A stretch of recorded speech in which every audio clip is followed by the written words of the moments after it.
Majesty, Azoulay. Dr. Ibrahim, Chairman of the Foundation, Excellencies, ladies and gentlemen. It is a pleasure for me to convey this message to your Assembly, which is meeting as part of the Ibrahim Governance Weekend, and which has chosen to celebrate its 10th anniversary on Moroccan soil. I welcome this initiative, especially as it is giving many eminent leaders from different backgrounds an opportunity to debate in Marrakesh governance and leadership issues in Africa.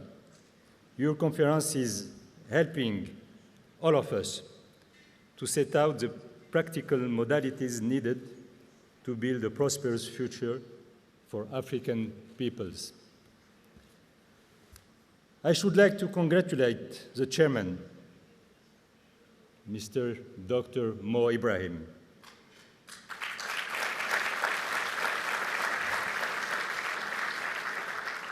On his efforts towards improved governance in Africa. I also wish to pay tribute to his foundation for holding the forum over the years, a forum which became an awaited flagship event. I was keen to grant my patronage to your conference, given the special interest I take in the preservation of our citizens' security and fundamental rights, as well as in human and sustainable development in Africa. Excellencies, ladies and gentlemen, in no way does Africa constitute a threat to anyone, not to itself and not to others.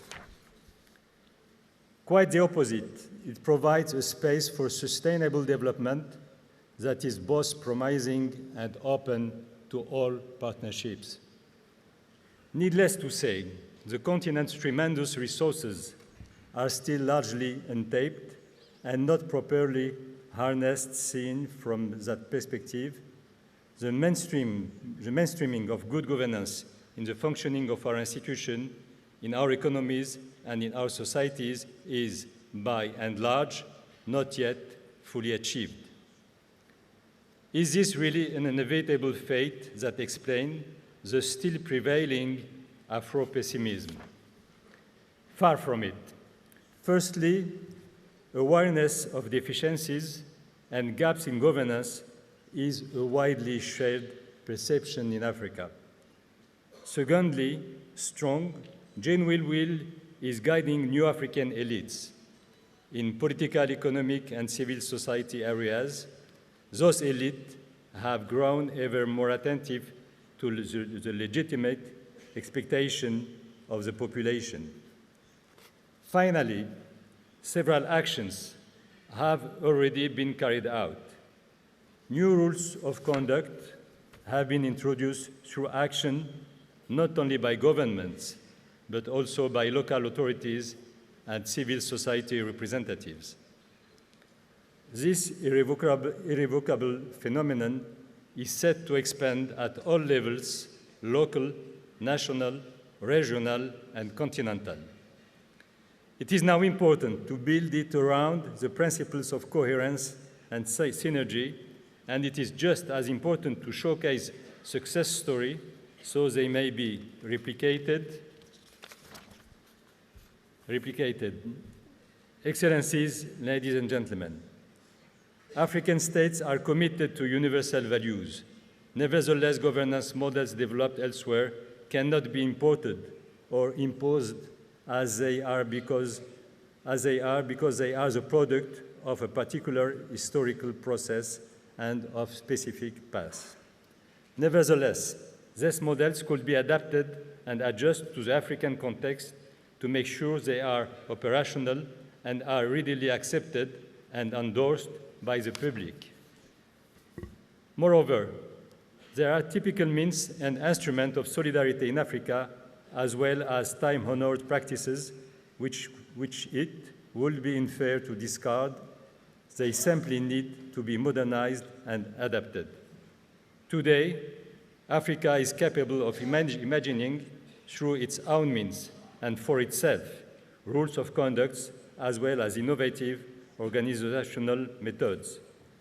Thus, an optimal governance system for our continent should be the result of a successful, coherent combination of revisited external experiences, renewed internal operating process, and innovative practices at continental level. The important Moroccan initiatives that have been carried out attest to the successful outcome of such an approach. I can mention, for instance, the far-reaching reform of advanced regionalization that was launched in recent years, the development of innovative financing schemes for the achievement of flagship projects, the creation of a sovereign wealth fund, which now allows for the direct participation of international sovereign investment institutions in national development strategies, and finally, proactive civic engagement by a number of major public enterprises to combine economic development with achievements that have high social and local impacts. The benefits of South-South cooperation are undeniable. Indeed, when experiences are shared, this builds the capacity of everyone, the more so as the effort undertaken at the national level are enhanced when they are pooled through regional and continental cooperation platforms.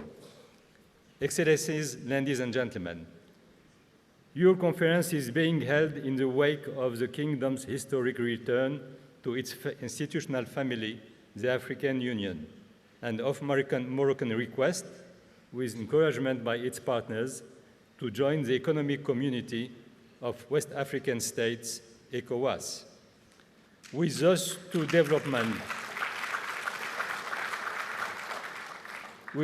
developments in mind, I want to share with you some deeply held beliefs concerning Africa's collective march toward progress. Firstly, any temptation to play a leadership role in Africa is doomed to failure.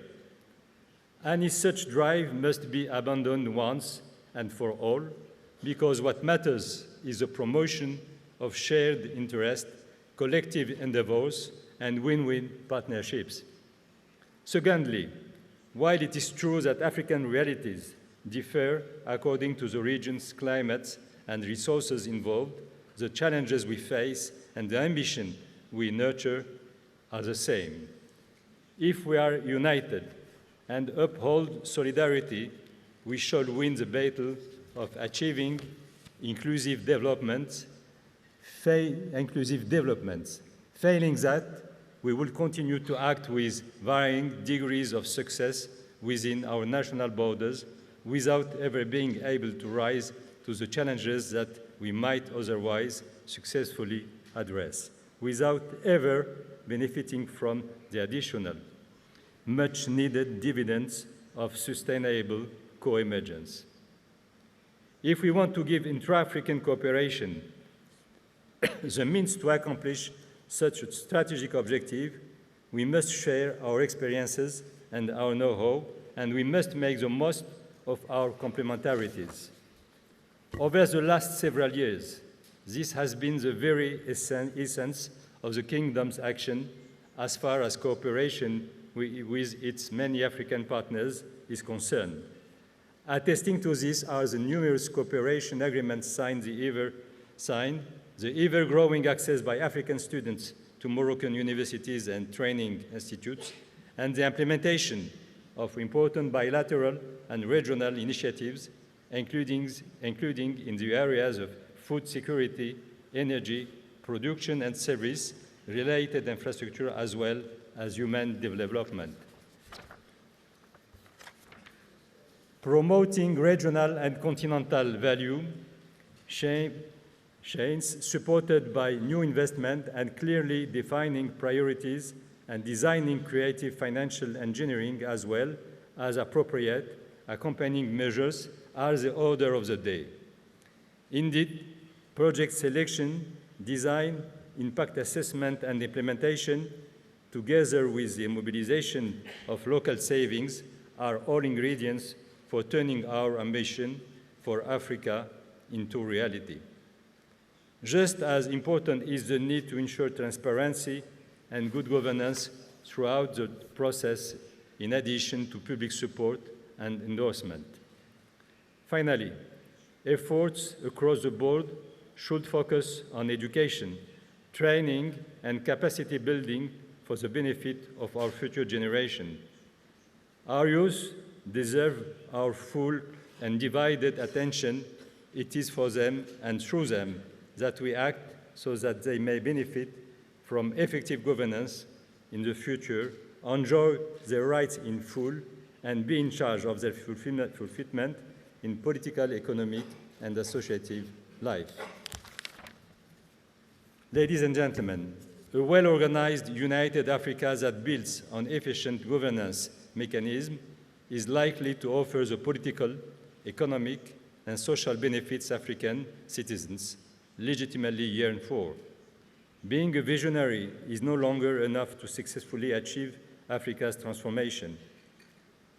Resourcefulness and dedication will also be needed in addition to capitalizing on tangible progress through proactive political action. Political leaders, government officials, elected representatives, the business community, and committed civil society organizations all have a role to play in a coherent global policy. I hope that you will have a fruitful exchange of views and ideas, that you will above all come up with pertinent practical recommendations. I also hope this recommendation will lead to concrete action in order to fulfill the aspiration of a generation of Africans, men and women alike, who yearn for shared progress. Mohammed VI, King of Morocco. Thank you for listening. Thank you very much.